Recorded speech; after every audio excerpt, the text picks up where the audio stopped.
Kenyans, I'm glad you're here to listen to wonderful program coming to you. And please, don't forget to subscribe or give us thumbs up. Thank you for watching. Yeah, welcome to KJTV, and we are having very important guests here, Dr. Undimu Nyachae and Dr. Charles Choti. Welcome to the studio. Thank you. Yeah, it's good that we are having great minds, and you have reminded me that you were one time schoolmates. You were in the same college in Egerton University. Actually, not schoolmates, but classmates. Classmates. Yeah. I think Egerton has produced very great brains among you people. So we are having a discussion. Our topic is to talk about the Second Republic of Kenya. When we put this topic out there, some people asking me, why are you calling Kenya Second Republic? I think, Dr. George, you are an historian, because we talk about the Second French Republic, the Third French Republic. Maybe, can you expand on it? Because people were thinking it's rational saying a Second Republic of Kenya. I think what we look at are the kind of the nature and the fundamental reforms that were put in place in 2010 by the new constitution. Yeah, the constitution was a very fundamental, transformative document, which did a lot of, which completely changed our governance structures in a very fundamental way, and brought a lot of renewal, not some kind of revolutionary political institutions, ideas in place. For instance, our political governance structures were completely changed. We brought in the aspect of devolution. Okay. That's the creation of counties, the 47 counties which were established.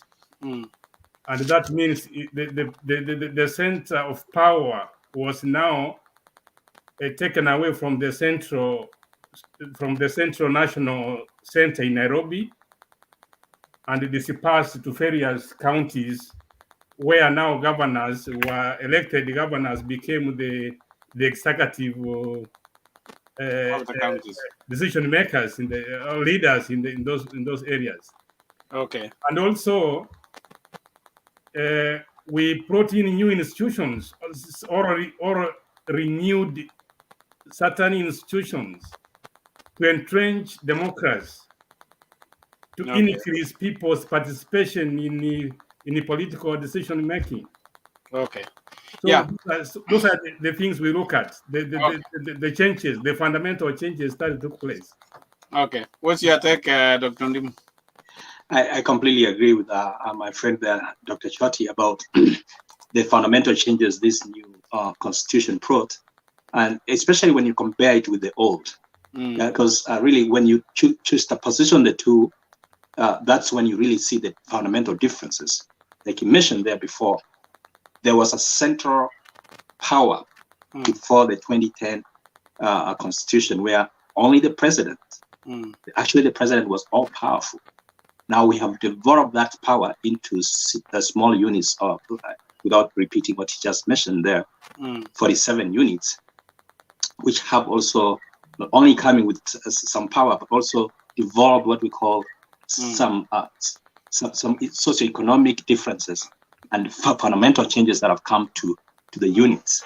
So I think if you ask that question in a very different way, you discover that we have had changes which are very tremendous. Sometimes we forget where we have come from.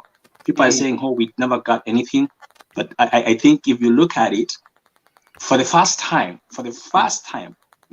counties like the northeastern counties can see a tarmac road for the first time in 60 years. For the first time, some counties now can even do at the county level, they are able even to do a Syrian section, which was never there before.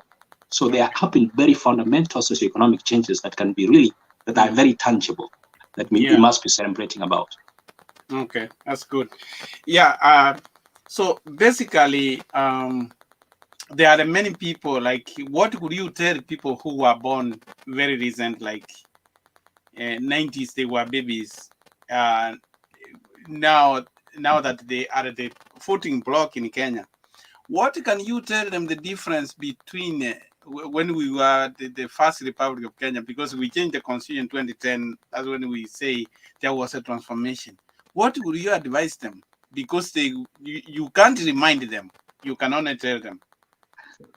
Yeah, that's a very good question, Dr. Mandi. One thing people, generally Kenyans, should know or should embrace is that passion to be an active participant in national politics or local politics, to pay more attention and to be an active agent in civic issues, matters, in public matters, so that especially issues like electing your leaders, issues of understanding the role of the county government, the role of the MCAs, and your own input there, that they should not be indifferent. They should not be passive actors. They should understand their political power, their political position and role to play in society. They should be active. They should make sure that their leaders, they elect leaders based on record, based on matters of integrity and the personal accomplishments, and also hold them accountable. Okay. So the most important thing there is to urge our people, the voters, the young people, to embrace politics, not to be passive in any way. Now that we have an expanded political space, they should participate actively. Okay. Yeah. Dr. Ndim, what do you say about that? Yes, I will just add on that, like, just again comparing with the old, because you can tell them what we used to have and what we have now. Yeah. The old constitution bestowed much power and influence on individuals. And I want to emphasize that. The old constitution bestowed much power and influence on individuals, while the new constitution now transferred those powers and responsibilities into independent institutions, which have a system of checks and balances. Just to let them know, it could not have been heard of that a Supreme Court, which was established by the new constitution, can overturn a presidential election. Not ever. That's one of those notable things. It was unheard of. And these institutions that I just mentioned were established, I think, pursuant to Chapter 15 of the new constitution. Among other of those are the Judiciary that I just mentioned there. And also we have the Office of the Auditor General, which is actually producing a report every single year, which brings out how the government is spending all this money. So the government is being held accountable, and you could see most recently, yesterday, I believe, Parliament now can summon cabinet ministers into committees and they ask them questions in public to account for what they are doing. So that was never in existence before. Those people were untouchable. They were all powerful. Now institutions are becoming they have more power than the people who are holding on those institutions. Okay. Now, one of the things which came out of the 2010 constitution is the devolved system of governance. We have got the counties which are doing development in the county. What can you say? What did we do right? How can we appraise the 10 years we have had county governments? What are some of the positive things or the negative things we can talk about county governments? Let us begin from the positives. The devolution, the idea, the concept Dr. Joti, you need to move your camera because we are missing half of you. Okay. Yeah. Okay. Yeah. Yeah, that you are right there now. Yeah, but I can't. Something happened. I can't see myself.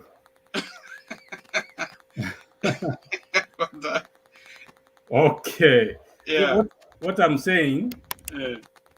is that let us begin from the positive side of it. The fact that power was decentralized and the decision making is taking place at county level. That one allows people to identify their needs, because these units, the county units, are different. They are not the same. They are different geographically, they are different culturally, they have different needs, primary needs, priorities are not the same. Yeah, the fact that the decisions are being made in the national, in the county assembly by the MCAs, their priorities now are well identified because they are the people at the grassroots and they know their needs. That's a positive thing. But again, we may want to be more critical whether the resources which are allocated to counties, county governments, the budget, and the practical implementation of projects, that is where we need to be more critical and more we put more emphasis on that part, because you know inherently corruption has been a major problem, national problem in Kenya. Corruption has been a problem in the national government since independence, and the expectation and the hopes that the county governments were likely to minimize corruption, I don't think is true. It is in the contrary, because it's like corruption also was devolved to the county governments. Because now you see these people, the county senior officials, they are people living up in very luxurious lifestyles and at the expense of the common good. It's like corruption has become very entrenched, and nothing actually, in terms of practical level, has substantially changed the living standards of the people in the rural settings. So that is an aspect which I think needs to be more looked at, so that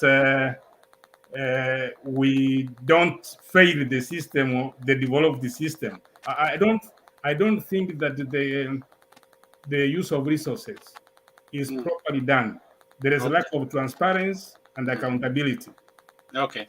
Yeah, that's good. Dr. Lim, what do you say? Yeah, absolutely. I do agree that there's a lot of corruption, and it was in the national level. But corruption aside, there are inspiring success stories from the counties that were put into place since 2010. So I was looking at some of those successes, and I noticed some which are very notable here. For example, the counties, for example, from the north, they've subsidized the seeds and tractors for the farmers. Okay. That is very, very ingenious, and that you can't beat that. In other areas, there was very profound improvised counties like Mandera previously. Now, for the first time, as I mentioned earlier on, in 2014, they had the first cesarean section happening at the county level. Can you imagine cesarean section? The most simplest medical procedure came into being in 2014 because of the new constitution. So it's very important for us to also look at those inspiring stories. In other counties, for example, the child survival rates and women maternity procedures have improved tremendously. We need to really celebrate this, in spite of the corruptions that we hear. At the same time, this could not have been there were it not for the promulgation of the August 27th, 2010 Constitution. We also need to look forward to making those tremendous changes. Even when you come back to these advanced economies and in the Western world, they also had their own teetering problems and challenges. Ours is majorly about corruption and nepotism, but I think we'll overcome that, because once we get our politics right, the rest will follow. Once we get our politics right, the rest will follow. Okay. And I'm not a politician like my friend Dr. Choti there, but I'll tell you. I agree. I agree, Dr. Undimu. I agree with you. What the greatest problem we have in our country is the rule of law, the principle, that's the application of the law. Because we have good laws.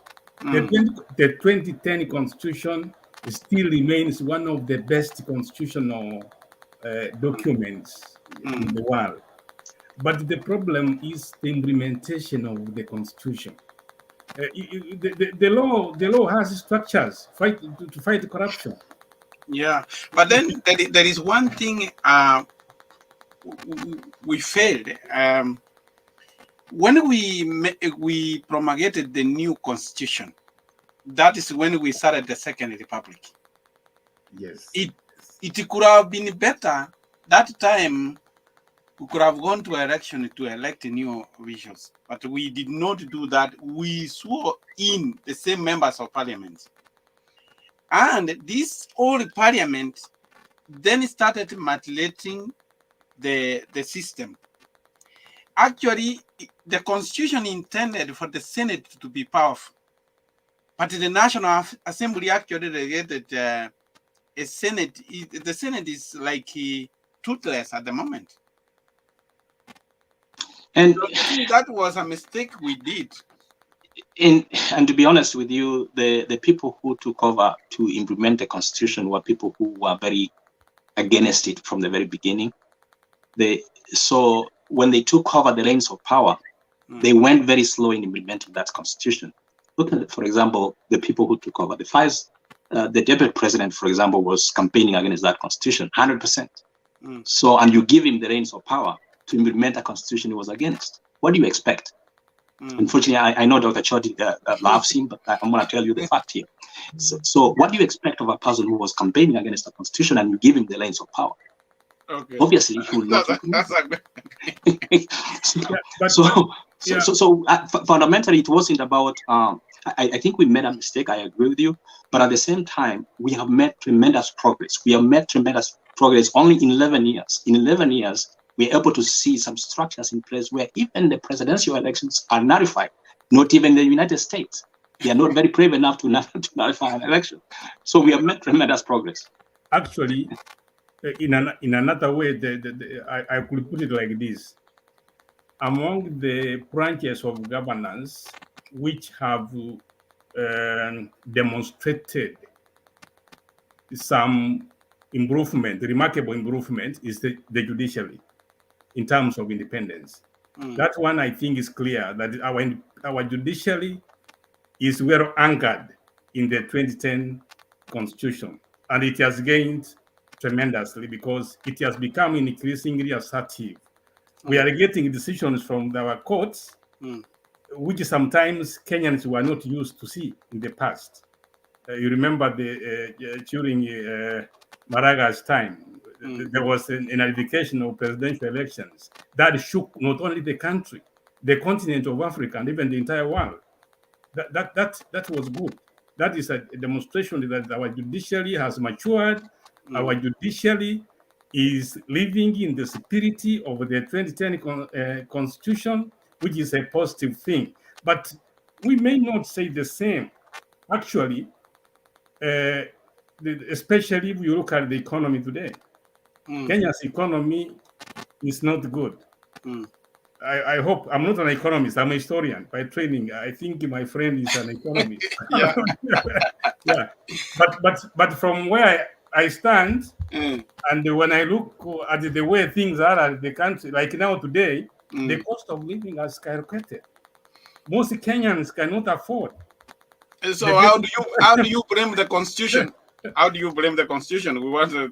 I'm not going to blame the Constitution. I'm blaming the leaders because remember you talked about the electing of leaders. Whether they were elected in 2010 or 2013, they are the same people.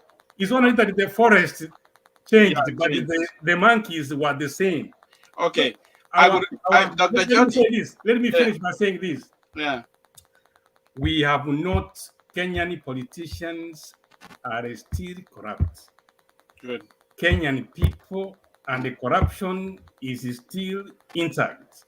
The ideals of transparency and accountability have not been totally embraced in our mindset. We don't have that. And the most importantly, the rule of law. Okay.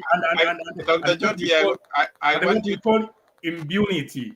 Okay. You get me? Those are very serious problems today in Kenya. I want you to listen to this clip. Very close to the Boma one, and very close to the Lancaster House 1963 Constitution. So, the only there are about 3 or 4 things I don't like. I hear the members of parliament today, they don't want to have a strong Senate.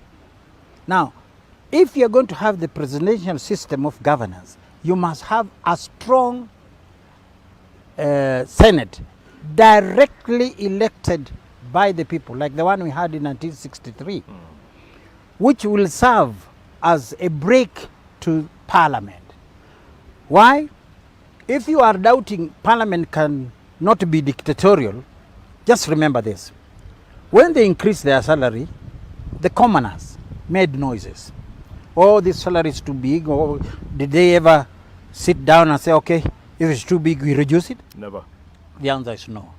Secondly, the other day, you and I pay taxes. They were asked to pay taxes. Okay. That's the son of Oyondi, our great Mandarin cook. That's what he was talking about. The parliament, before Dr. Nim, before we elected Ruto as the vice president, you know, we had 2 years from 2010 when the members of parliament were supposed now to add the clauses of this, to put the skeleton of the constitution.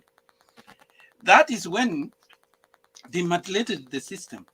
Actually, how can a Senate be up a house and yet oral decisions are made in the National Assembly?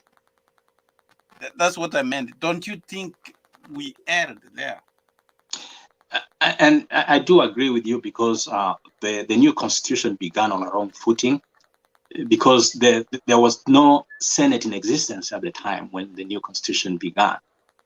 Essentially, like you mentioned before, it could have been fair if at the promulgation on August 27th of 2010, we should have started a new republic with new elections right after, so that a new Senate comes into being, a new parliament came into being. So these two new houses could have actually, together alongside each other, created the roles that were going to bring the new constitution to evolution. But only the parliament that was existing, and majority, half of those people in parliament at the time were campaigning against the new constitution, and they were given, like I mentioned before, the levers of power to implement the constitution. They were against from the very beginning. I agree with you. They did actually mutilate it so much so that the Senate, which is supposed to be the upper house, is now toothless, is now the lower house, and that's why we see devolution, which is supposed to be bringing more fruits to the local people, is not working as well as it could have had they actually broken the whole government and gone into elections at the time of starting the new republic.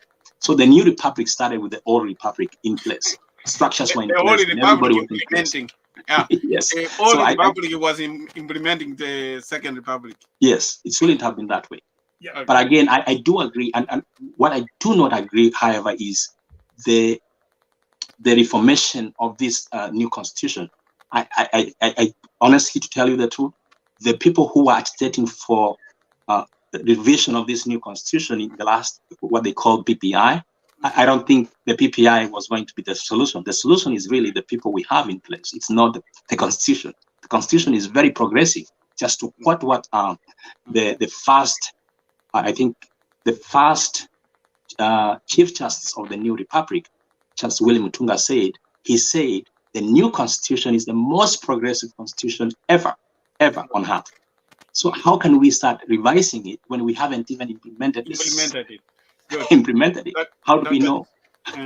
So I was against it, and I'm still against those people who are agitating for a PPI. Okay. The fact that, again, saying that I'm against it doesn't mean that I'm against those people. I want to differentiate those two things.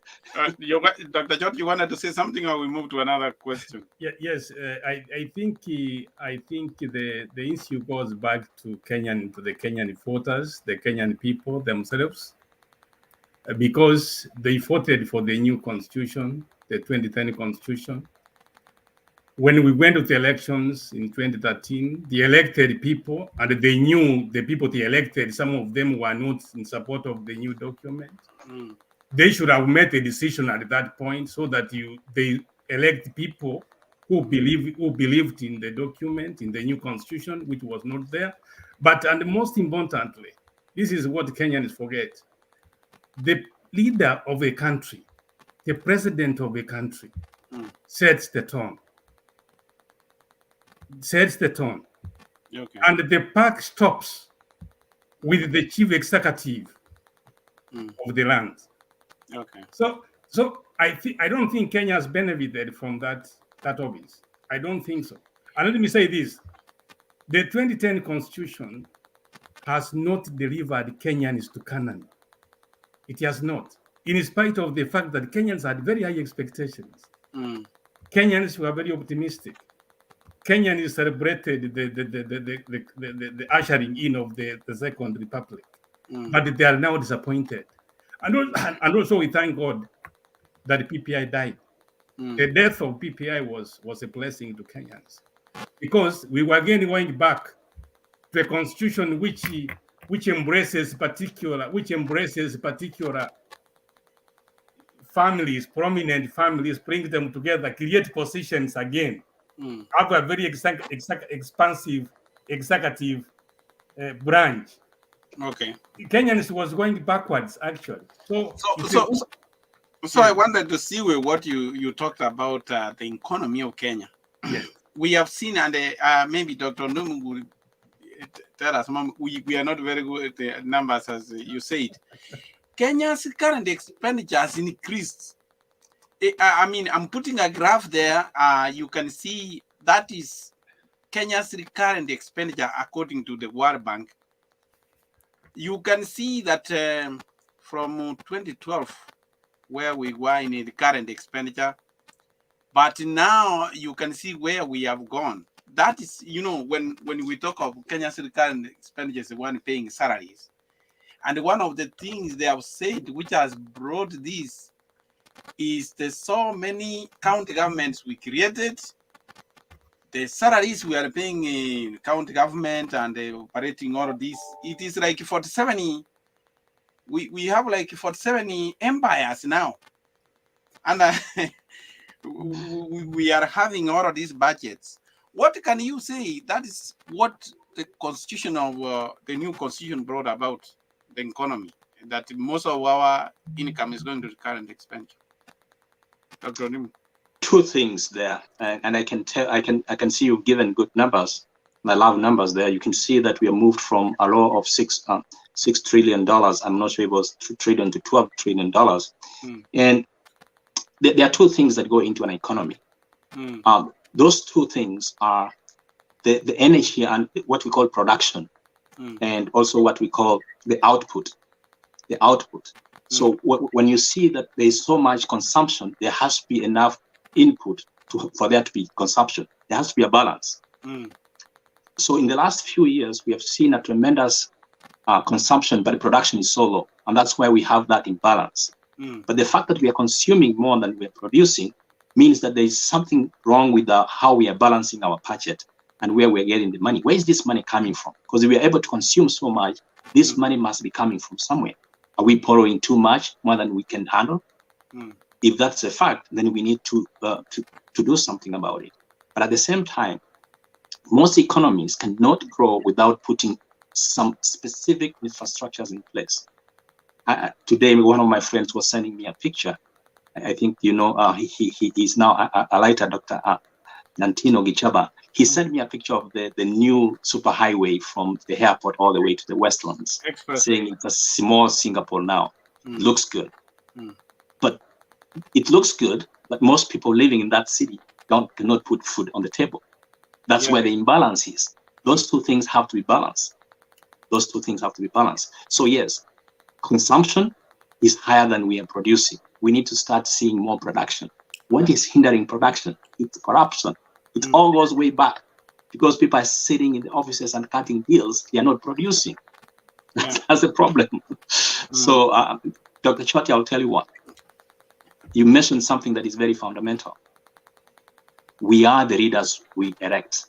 So it reflects so badly because the leaders we elect are a reflection of who we are. So until the populace changes and have a different mindset to get people who care. I know, Dr. Choti, you've gone running for office, but they will never listen to you because you don't have what we call I don't want to say it here. So until that changes, we are going to see those imbalances. Otherwise, those imbalances will not be there. Those numbers are in tandem with how we elect our leaders. Yeah, and I quickly, I want to add on what Dr. Ndima said. And I think, I thought he could have even mentioned, he's an economist, and I like the way he has given that analysis. If you look at Kenya's external debt at the moment, it's huge. Yeah. It is extremely huge, almost 45 trillion Kenyan shillings. That is the equivalent of around 35 billion US dollars. That the debt that's for Kenyan, the taxpayers' burden. And also look at the Kenyan, the poverty levels in Kenya. Almost 40% of the Kenyan population lives under the poverty line. That tells you, actually, what Ondimu mentioned about the photo when Yantino sent it to him about a highway from Nairobi West, is it Nairobi Westlands all the way to the airport? Yeah. That now Kenya looks like Singapore. There's a book I've been reading this week. This is a book on Singapore, and the title is From Third World to the First World.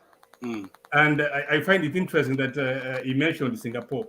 I have been going through this textbook, and because at one time, especially in the 1960s, 1970s, Kenyan economy and Singapore was at par. Actually, we were even doing better, and we had great potential than Singapore. Now, a quick summary I can do is that when you look at the way, the path which Singapore has walked through, there are certain fundamental conditions which must be in place. An economy can grow under certain conditions. For instance, the rule of law is a must. And corruption must be minimized, if not completely eliminated. Accountability, transparency must be key factors for an economy to do well. And then there's also the leadership, the governance, the nature of governance, the tone from the national government, from the leader, that one leader, the president. But in Kenya, what do we see? We don't see those kind of conditions there. So don't to take you back to Dr. Choti, who is a politician and more of an historian more than or both. So that brings us to what we have today. You and I have no choice now but belong to one of the two formations. And I hear you are in the other formation. Let me say this. Let me say this, and I'm disappointed, Banaudimu. Let me say this, that today in Kenya, the opposition and the government, sometimes there is no boundaries. What happened, for instance, I've been a supporter of the opposition for a long time because I believe that we need to fundamentally change the governance structure in Kenya, the nature we do public affairs. I've been a supporter of Raila Odinga for a long time, and I'm not apologetic for that. Since the time of his father, Jaramogi Oginga Odinga, from the time he founded Ford Party, I voted for him. I've been voting for Raila until when he abandoned the opposition recently with the handshake and joined the government. Unfortunately, I couldn't follow him. Yeah. Okay. I Okay. Okay. We are going to Dr. Jot, we are Let digressing. me tell you, when Raila joined the government through the handshake, you Can we leave that to another time? If we can stay focused on our topic for now. Okay. So I have not yet had you address how can we address this government expenditure to counties. You can see when the county governments came into force, our current expenditure went up, and that might have also increased our borrowing. What can we do about it? It's a good question. That the constitution was good, it created that. Do you think there's something we can do about? Is there something we did about devolution? Now it is not. We don't need a miracle. We don't need a miracle. We need discipline and application of the law. We need to strengthen our institutions and make them work. And for us to do that, I told you we turn the leader, the president. We want the rule of law to apply. We want principles of transparency and accountability. We want sensitivity, where even cases of corruption in Kenya. It is rare to see a case of corruption running all the way to conclusion. Whether it was Aroli and Kimwareli Dam, theft of resources, those cases to go to court. Actually, sometimes you even don't have evidence whether they are in court. Okay. Remember when this Minister of Finance, Henry Rotich, he lost his office. I thought I've been waiting to see him in court. I don't see that. Okay. But we keep mentioning the cases. We keep mentioning them. Okay. Why are these? We are not serious, command. Okay. And again, we do not need a miracle to grow our economy, to grow our. Okay. Let's be brief a little bit. Yeah. Yeah. So I was going to add, like, we may say we have so many government levels or so many people who are working for the government, and that's where the problem is. I have a different submission here. If you take an example of the state of Minnesota, for example, we have so many levels of government, and there are employees working for those government offices. So many layers of government, from the governor's office to the two levels of houses, to the county levels, to the district levels, and we have so many of those. What is working is the economy is working in such a way that we are not even seeing that they are even there. So what we need to do is to unlock what is clogging the economy of Kenya to grow to levels where we don't even realize that we have so many employees. The reason why we are feeling it is because we think that MCA, the money they are earning, we're able to see the money they are earning, and we are saying they're earning so much money. They are earning so much money compared to what they are producing. They are earning so much money compared to what ordinary people are producing. So what we need to do is to unlock the ingenuity of the Kenyan people to start producing more than what those people are earning. Actually, if you look at it, they're not earning as much as you think. Because somebody earning 150,000 Kenya shillings, who is an MCA, I think 170. And if you look at the economy and what kind of life it can give him, honestly, it will give him a standard, a very good standard of life. It's not very extravagant. It's not. But what is happening is the economy is not producing at that level.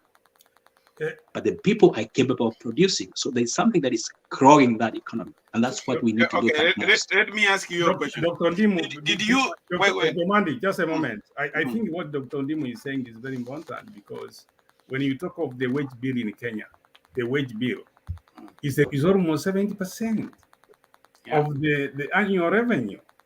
And there's no way a country can develop when the wage bill is such high. I thought at least economists can tell you that for a country to take off economically, it must control the wage bill probably between 30%, maybe between 30 or 45%, so that at least you have more revenue going to development projects. But produce more.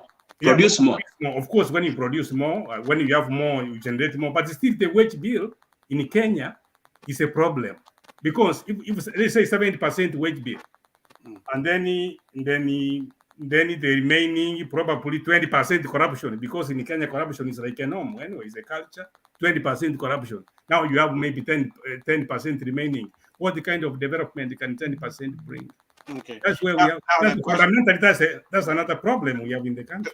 The question I want to ask, do you think that the 2010 constitution created more counties they should have created?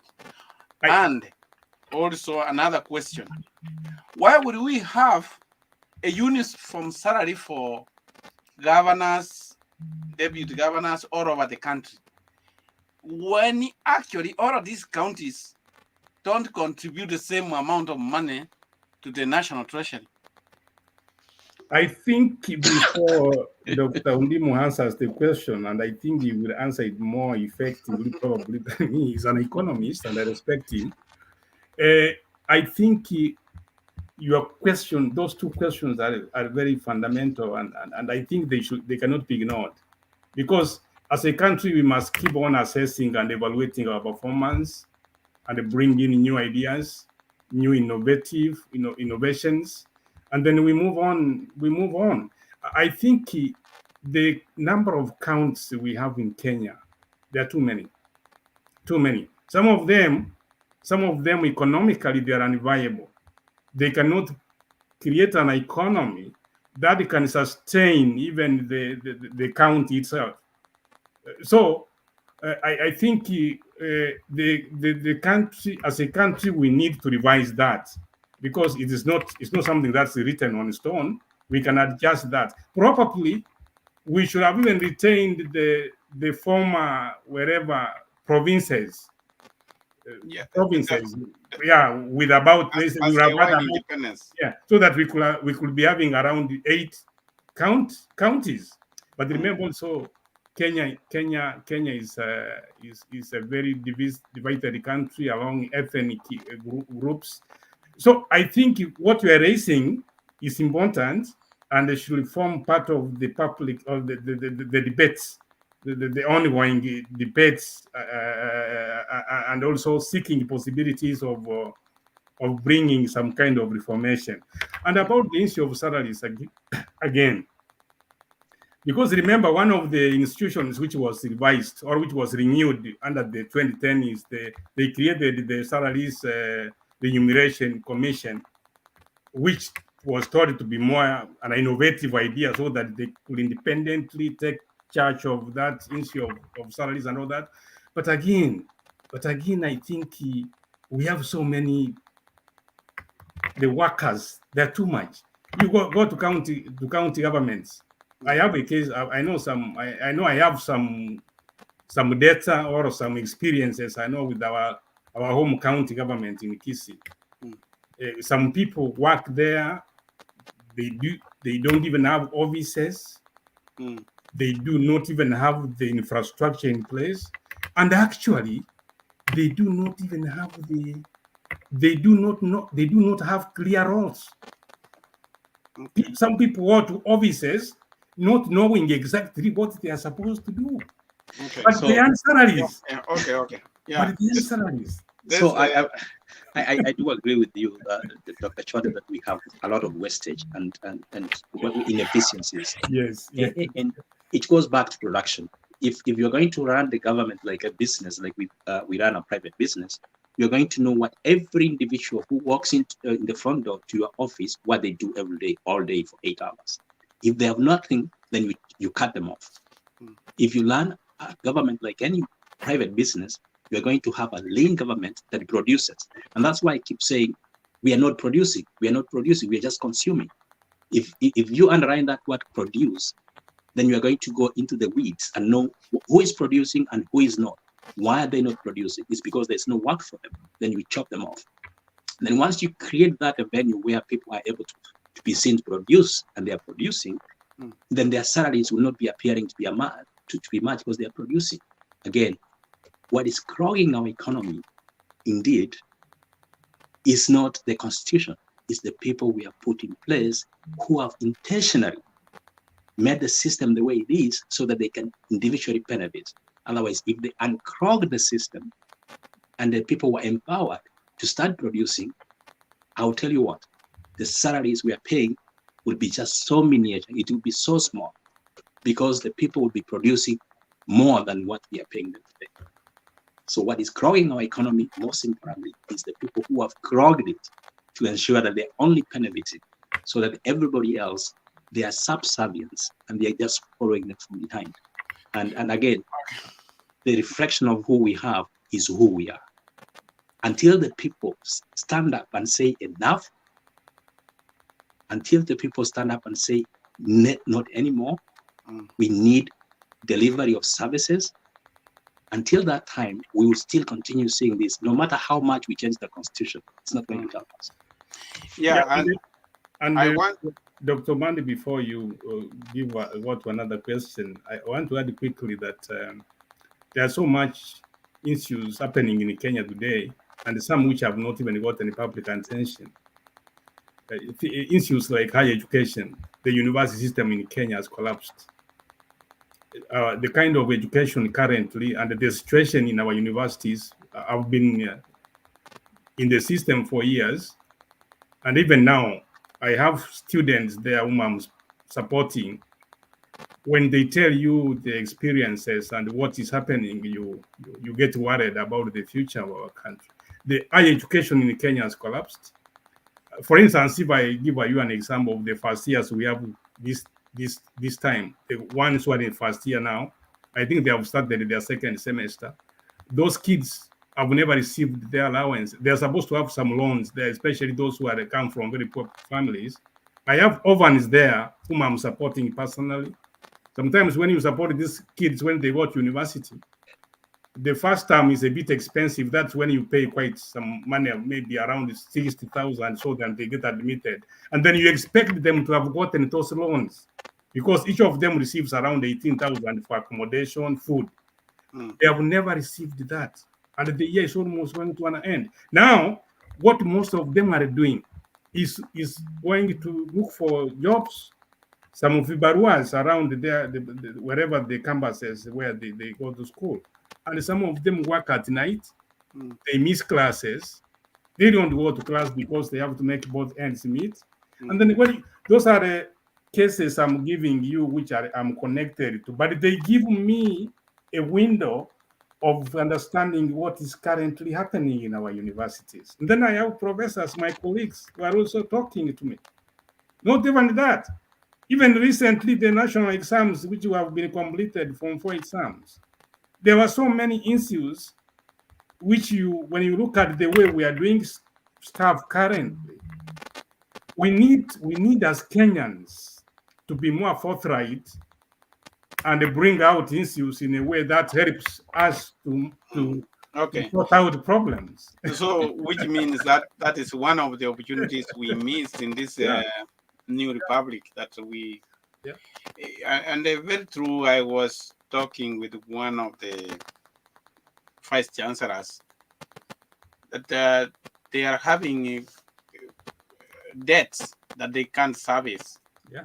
Because always they give like a budget. If they give a budget of 16 billion for a current year, then the government only gives them 6 billion.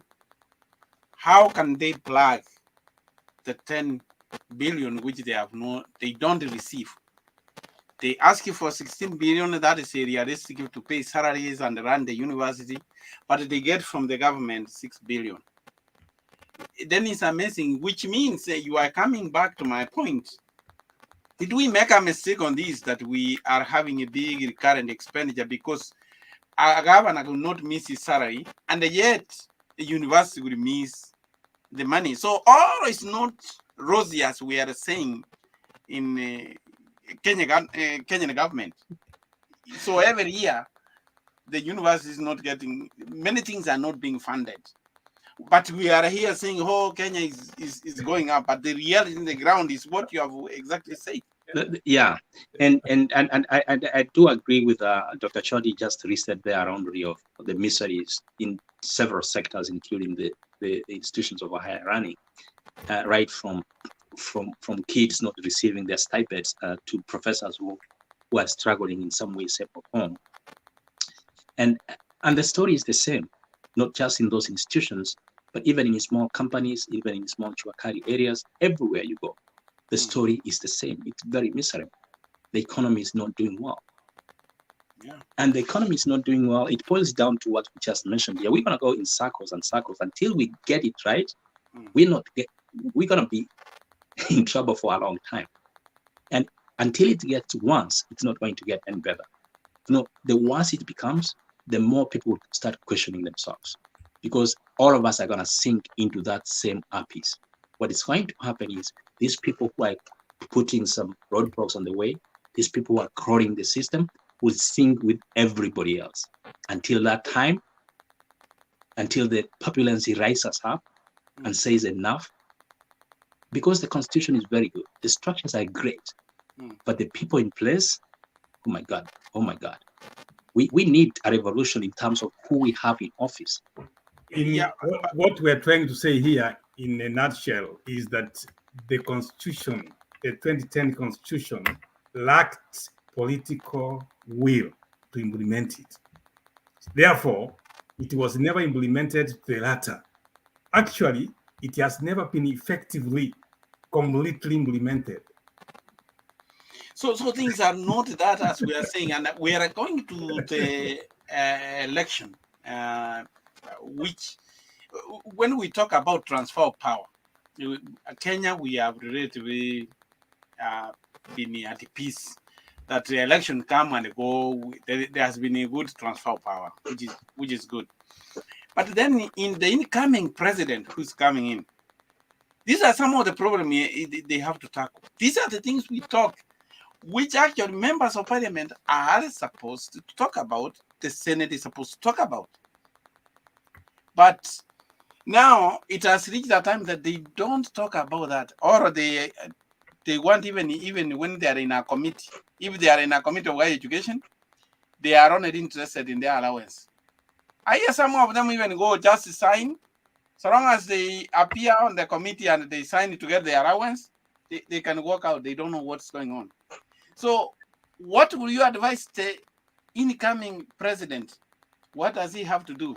Because he's inheriting this big gap of current expenditure.